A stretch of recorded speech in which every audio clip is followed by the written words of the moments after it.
Olivia McNaughten, who's the head of marketing at GRIN. And we're going to be talking about the new buyer journey, how influence is reshaping shopping in 2025 and beyond. For me, this hits close to home because about 10 years ago, I patented a product with Google called Shoppable Hangouts, which allowed YouTube videos and Google Plus videos to be shoppable. This no longer exists, but I like to think that I was kind of thinking into the future and ahead of my time. So with that, I'm going to welcome Olivia to the stage so she can tell us all about social shopping.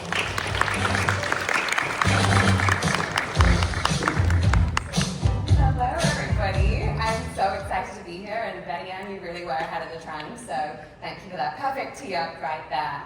I'm really excited to talk about one of my favorite topics, which is shopping. But more importantly here, we're going to talk about and dive into how influence has really shaped shopping in 2025 and beyond.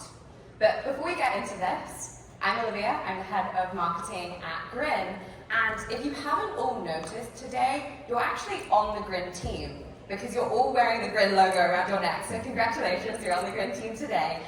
So if you don't know about GRIN, we are a creative management platform that helps some of the world's most iconic brands build and scale world-class creative programs. So the likes of Fenty and Rode and Skims and Uber, they use GRIN to find influencers, manage them, partner with them, seed products, pay them, and then track and see how their program is performing. Now, we're going to go shopping today, so before we go shopping, I thought we should probably get to know one another. So a few facts. I am half British, half from New Zealand, and I now live in New York. And I always like to get that out of the way, otherwise people try and figure out my accent for the whole session, so now you know, it's a bit of a hybrid. I am an avid tennis player. I love playing tennis. I'm very average, but enjoy a good game. I'm a passionate marketer. I've been in the marketing space for about 10 years, specifically e-commerce tech. That's really where I focused. And for this conversation, I have just moved apartments. Now, if you've ever moved house, moved apartment, you know that shopping becomes such a necessity. And I just moved in with my boyfriend, so big steps there, and we wanted to start fresh, new everything. New bed, new mattress, new sheets, towels, the works. And I was reflecting on when I moved to New York 8 years ago, and the shopping journey when I was furnishing that apartment. It looked really different. I went to Google, I read product reviews, I visited Bed Bath & Beyond, I made a purchase online, or I made a purchase in store. This time, it was a very different journey because I discovered products, I researched products, and then I purchased the products all through social, and creators were such a big part of that entire journey. They really influenced almost every decision, big and small, that I was making. So I discovered brands like Fuma and Lisa from ads featuring creators. I did research on cozy bed sheets by TikToking reviews and being able to see people and almost feel it. It felt almost tangible as people were feeling the sheets and putting it on the bed. I was able to look at home decor where I could see products in the living room and I could really imagine what it would be like. So creators weren't just a part of the funnel, they were the entire journey. And even if I either purchased something through an affiliate link or I went into store knowing what I wanted because I'd already seen creators talking about it.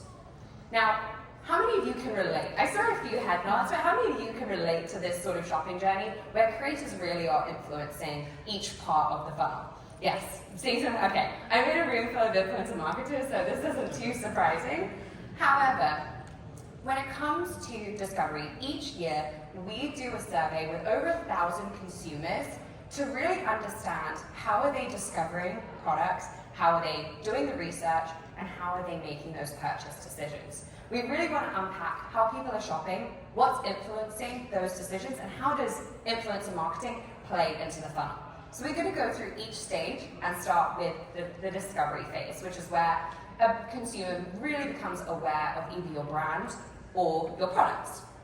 Now, Google used to be the primary place for online discovery.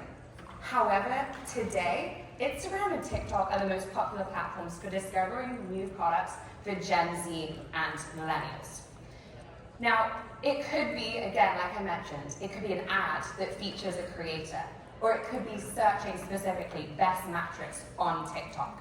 But social has really taken over as that #1 discovery engine. But Google is still important. It hasn't gone away, just in a different capacity. It's no longer that dominating factor. So when we're looking at Gen X and Boomers, they are turning to Google. That is their primary. That does still reign supreme. But they're also looking at YouTube and Facebook. Now, it gets quite interesting when we're looking across genders. So women are much more evenly split across social channels for discovering products. But if we look at men, they're 3 times more likely to discover new products on YouTube than any other social platform. So if you are marketing to males in particular, then YouTube Shorts is a really good platform for that product discovery specifically. Something actually really interesting, before I get to that, is having on Google. So I don't know how many of you have noticed, but if you search on Google, there is now a new tab, which is short form videos.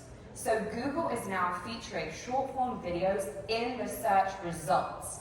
And it makes sense because consumers want to see products in action. They want to see real people using the products. In fact, 42% of consumers say that short form video is their preferred form of creative content. And 1 to 3 minutes really is that sweet spot. And Google is capitalizing on this. So they're featuring TikTok, Instagram, YouTube, Facebook, even Amazon videos in the Google search results. So what can brands do in order to maximize this discoverability? One is continue. I know we're all influencer marketers here, so continue to prioritize that short form video content. The value of that content is increasing because now it's getting featured also in Google. But #2 is to take your SEO strategy to social. What that means is equip your creators with the top Google keywords for them to embed, whether it's a hashtag or weave into the comments, because that's what people are searching for. So you want to show up in those search results, and now those videos, if they're featuring those top keywords, will feature on this page. So creators really are driving this discovery across every category, right? Beauty, fashion, health and wellness, food and beverage. Across every single category, people are finding products on social or through creators. And they're actually influencing real-world decisions. So from how we're doing our skincare routine, to the clothes we're wearing, the food we're eating, where we're traveling to even. Creators are really pushing these behavior shifts and helping people to make these decisions. So let's recap how to maximize this discoverability, that first stage of the buyer journey. #1, like I mentioned, expanding your SEO strategy to social and equipping your creators with those keywords. #2 is being where your audience are. So if it's Gen Z and Millennials, they're really discovering on TikTok and on Instagram. If it's Gen X and Boomers, it's YouTube and Facebook. If it's men, YouTube, they're 3 times more likely to purchase there, to discover there, so ensure that you're on YouTube. And speaking of the platforms, and this is something that Andreas was talking about, is playing to the algorithm and ensuring they're creating native content. They're not just taking a TikTok and putting it on Instagram, but partner with creators that are creating content native to that platform, because that really helps with that awareness play. And then, how do you find these creators? How do you find the creators per platform? Well, this is a tip that some of our customers have actually given us, which is to cosplay as your customers. So what they do is they'll create a Facebook account, an Instagram account, TikTok account, and they'll mirror the actions of their customers, and they'll see which creators are showing up in the feeds, because those are the types of creators that are driving discovery for your customers. All right, so now that we've discovered a product or a brand, let's move into the next phase, which is the research phase. So this is where we want to really understand, will this product fit in with our needs? Now, 91% of consumers say that seeing products in real life is critical to their purchase decisions. They want to see people using it so that they can feel confident in that decision. And so it's no surprise that Gen Z are twice as likely to go to TikTok versus a brand's website to look at reviews. They don't just want to read about how a Roomba will vacuum your living room, they want to see it actually vacuuming a living room. Or they don't want to just see a pair of shoes, they want to see a pair of shoes styled 3 ways and hear about how comfortable it is and see them on someone's feet. So really people are driving to those creators. But it's not just Gen Z, all consumers, regardless of age, regardless of demographic, are turning to creators for input in those decisions. Now, if you look at the top right here, something interesting is happening, where influencers are just behind family and friends when it comes to trusted product recommendations. So people are trusting influencers almost as much as their family and friends. Celebrities actually didn't even make the stats here. People apparently don't trust celebrities as much as they trust influencers and creators. But when you zoom into Gen Z and Millennials, that gap grows even more. They actually trust creators more than their family and friends. Now, why is this happening? Well, it comes down to personalization. So when you look at creators, you can find creators that meet your specific needs, that have your same skin type, or have your same home decor type. And you can find recommendations that are personalized to what your preferences are. Whereas your family, your friends might not have those same needs. I love my mum dearly, absolutely love her, but her home decor style is completely different to mine. So her recommendations don't quite land in the same way that a creator's recommendations, who has amazing taste and similar taste to me, do. When we think about what makes consumers trust a creator's opinion, really is 2 things that stand out. It's relatability and expertise. We want to see people that are similar to us. So a similar lifestyle, similar routines, similar habits and goals. It's not necessarily about looking the same, but are they similar? Are they also a working mom? Are they also, a college student? Can I see myself in this creator? And then number 2 is that expertise. Do they know what they're talking about? Now, when we go into, specific categories and verticals, this gets a little bit more nuanced. So in the beauty space, we found that consumers look for, again, that lifestyle, but then similar appearance, so similar skin type, hair type, and beauty goals. In the fashion space, it's similar style. Do they have a similar style to you and a similar body type? Because you want to imagine the clothes on yourself. And then, interestingly, in the health and wellness space, it's not necessarily about whether the creator is similar to you in appearance or physical attributes, but do they share the same pain points as you, the same goals as you? So are they also trying to optimize their sleep, or are they on a weightlifting journey? So it's that similarities that pay in the health and wellness space. Now, we know people are turning to consumers, but what do they want to see? What is the kind of content? Well, number 1 is seeing that product in action. They want to see products brought to life. And so the content that is most likely to convert, number 1, overwhelmingly, was reviews. They want to see honest, genuine reviews from creators about the products. Number 2 was lifestyle content. So that's content that naturally embeds the products into the creator's lifestyle. Bonus points if they're able to showcase the product multiple times in their lifestyle so it really feels organically embedded. And then the final one is how-tos. So that is the, how do I apply this eyeshadow? Or with the Thuma bed, I saw, content creators assembling the bed. That was a really helpful contact as I was looking to make my purchase. So these are the 3 types that are most likely to convert in that decision-making phase. And they all provide that credibility, that context, and they give consumers the confidence, those exact things that people need to click buy now. So what about paid partnerships? This is a question we get asked often at GRIN, is do partnerships and paid partnerships ruin authenticity? And the answer is no. Consumers don't care if the influencer was paid. They care whether it was genuine and if it's organic. So 40% don't mind as long as the content seems useful and genuine.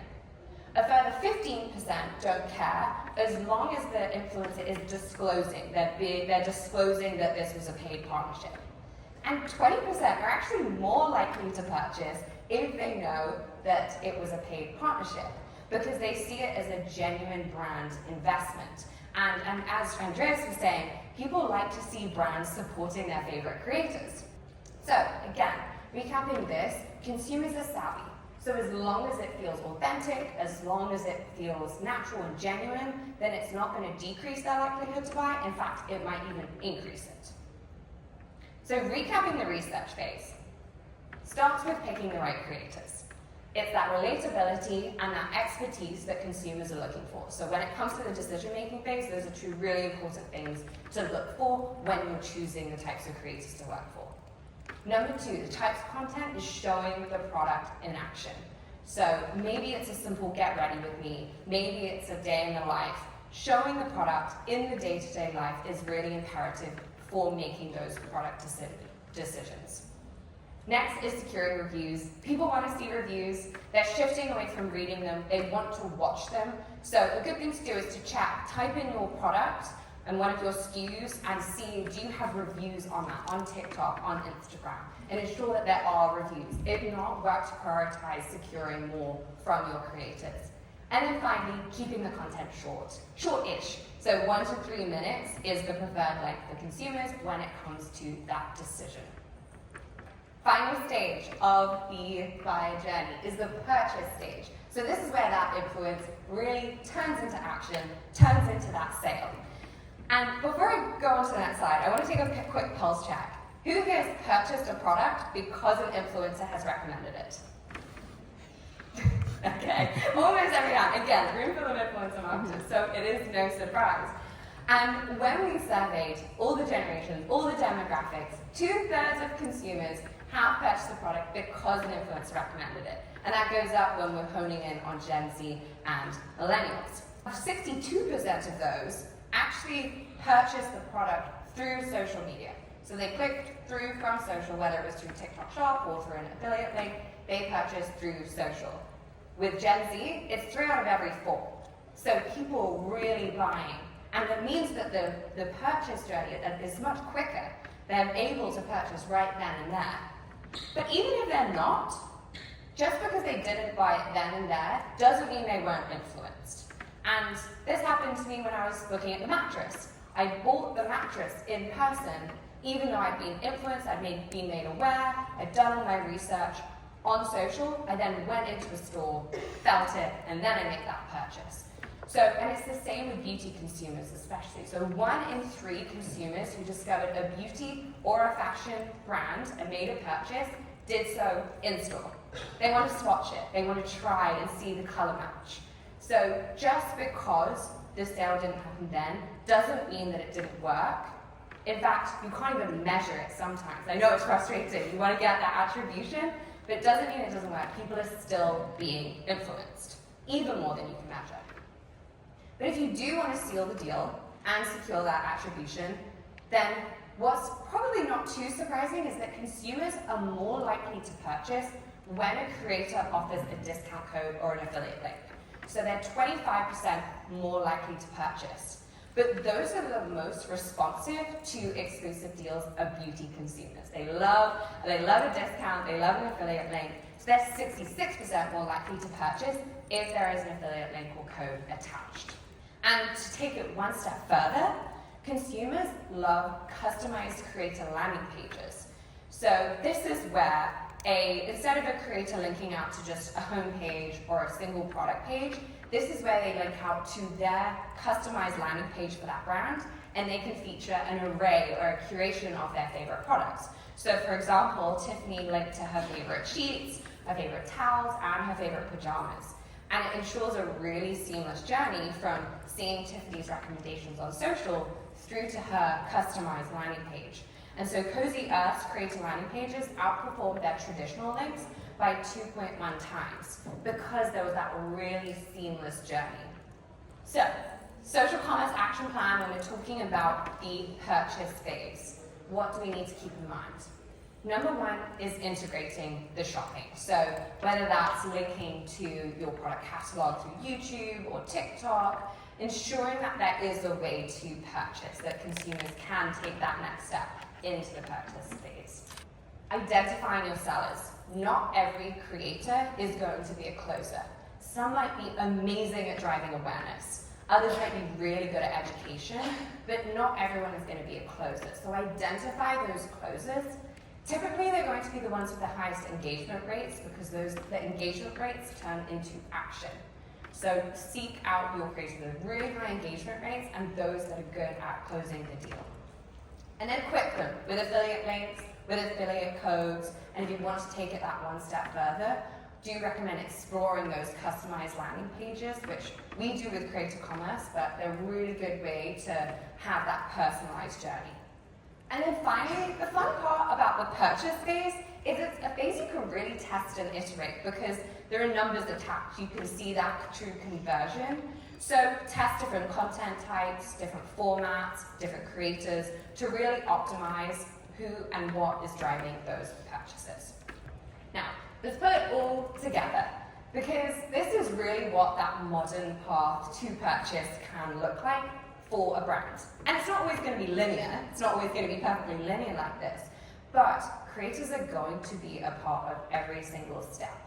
So you can get discovered through creators. Maybe it's that Get Ready With Me video. Maybe it's an ad featuring a creator. Maybe it's appearing in those Google video, short form video search results. Next, you can educate your consumers through product reviews, through before and after videos, and then you can secure that sale through your creators as well, through their content, through their affiliate links, through their discount codes. And what this means is that creators aren't just a part of the funnel anymore, they are the entire funnel.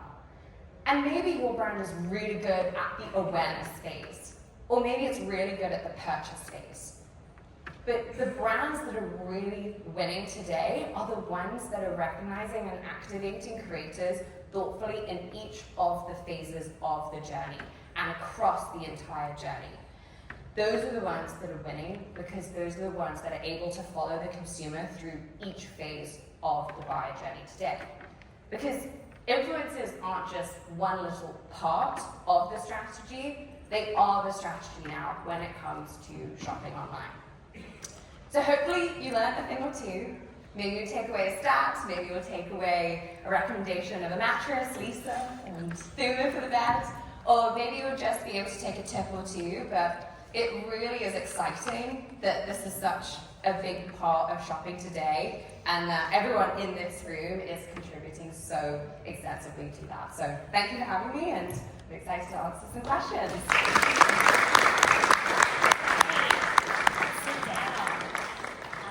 So everybody, if you could please scan the QR code, and if you have any questions, I will read them off up here. But let's dive in. So I know you mentioned that reviews, lifestyle, how-tos, like those type of forms of content are the highest converting. But what about specifically types of influencers? Like, are there certain verticals of influencers? Obviously, any vertical of influencer can do a review or a how-to, but is anything popping? I would say micro-influencers are really good at that sort of content. Those that have those hyper-engaged audiences, maybe quite niche as well. I always like to think of Nutpods as a good example, where they went after quite niche audiences. So Nutpods, if you're not familiar, they're a milk alternative. They do nut milks. And so they targeted influencers specifically in the vegan space, or specifically in the gluten-free space, and they were able to go really niche with micro-influencers there, with that content, with that review content, those how-tos, and they were able to get such great results because they went quite niche, quite specific with the micro-creators. So that's where we see a lot of success, especially when it comes to building that trust. Definitely. Yeah, I see in my consultancy, I see it's really like, it's not verticalized, but it's specifically about the influencer and how they relate to their audience. And I have some influencers that, have 100,000 followers, but they're driving, 2,000 clicks per Instagram story. So something else that I noticed, you talked, obviously a lot about Instagram and TikTok and YouTube, but two platforms that I personally use a lot when I'm searching and shopping are Reddit and Pinterest. Do Do you have any data or anything that pops on those? Yes, Reddit was a big one, and the other one was ChatGPT too. ChatGPT and Reddit were two other platforms that were really surprisingly high, and Pinterest as well for beauty, for fashion, very specific verticals or categories were really big on Pinterest. So all these different platforms are important. Podcasts are important as well when it comes to product discovery, especially for certain industries, like the health and wellness industry does really well on podcasts. So there are many different verticals, but the sort of consistent theme is the use of creators across all of them. Definitely. So a question from the audience. What's your take on gifting nano influencers in exchange for content? Yeah, I think when it comes to gifting, an important piece is brand awareness. If someone doesn't know your brand and you just gift a lot of products, some brands can struggle to secure the content. Because when you gift, there's no guarantee that they're going to actually put any content out there. So the brands that we find are really successful, the ones that build a little bit of brand awareness for the gifting play.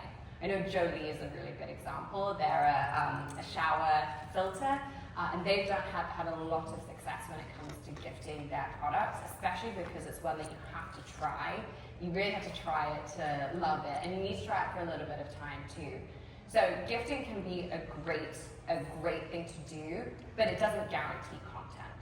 So if you want to ensure that content, then you might need to put a little bit of page behind it or put an affiliate link associated with it in order to drive more of a long-term relationship and really ensure a relationship with that creator. Definitely. Yeah, I know for my client Dime Beauty, we use GRIN, and the way that we use it is we have our entire affiliate program that runs through it, but it's pure gifting. So we're gifting, but we have the affiliate attached to it. Yeah. This is a great question. How is the potential of a TikTok ban affecting brands' creator strategy? Yeah, the TikTok ban has been a big topic of conversation, as I'm sure it has been for all of you too as well. And what we saw was, when the news of the TikTok ban came out, people were definitely tentative. However, we haven't seen a big dip in TikTok usage or TikTok creator partnerships. What we have seen, though, is a diversification across other channels. So brands that weren't using YouTube before are now starting to work with YouTube creators and are expanding there. So we're seeing that brands are being more expansive as opposed to just focusing on TikTok if that was their primary channel. But we're not necessarily seeing a decline in the amount of work that they're doing on TikTok. Right. I would even say with TikTok Shop, I see more and more brands going on TikTok Shop every day. Exactly. This question's interesting. Does this work for a B2B fitness software? Is there a creator space for this to help reach potential customers? Hopefully that you attended the B2B session this morning, but if not... Yeah, we do have some B2B customers that are using GRIN, and I think this type of thing does work for B2B software. Every purchase decision, there is an awareness phase, there's a decision phase, and then there's the purchase phase too. So I think it can work, and it's just really, I was speaking with the guys at LinkedIn too. There is a real audience for B2B influencers on LinkedIn. So that is a channel that I think is quite untapped today that people could really delve into in order to partner with creators and work through that purchase funnel. Definitely. One last question, and this could actually be an entire session, but I know we all want to get to lunch. How do brands know how much to pay influencers? Yeah, this is something we always get asked, and I think there are a few ways, right? But one thing that we do is we have experts at GRIN that actually help with that strategy portion. And so I really think it's about working with the community and speaking with other influencer marketers to gut check, especially if this is your first time working with a creator or paying a creator. It's really valuable to have a community of other influencer marketers that you can pulse check some of these numbers and figures with. So we work with our customers on this, but if you don't have a software or an agency, then talk to other influencer marketers to see what they're doing too. Yeah, and what I do is I look at historic Instagram story clicks per influencer, and I calculate a cost per click, and I really ladder my payment into that. and it's average cost per click per brand is a little bit different depending on the brand. But I really lean into that. I think there's a lot of people that are throwing huge numbers at influencers because they just don't know, and it's hurting it for the rest of us.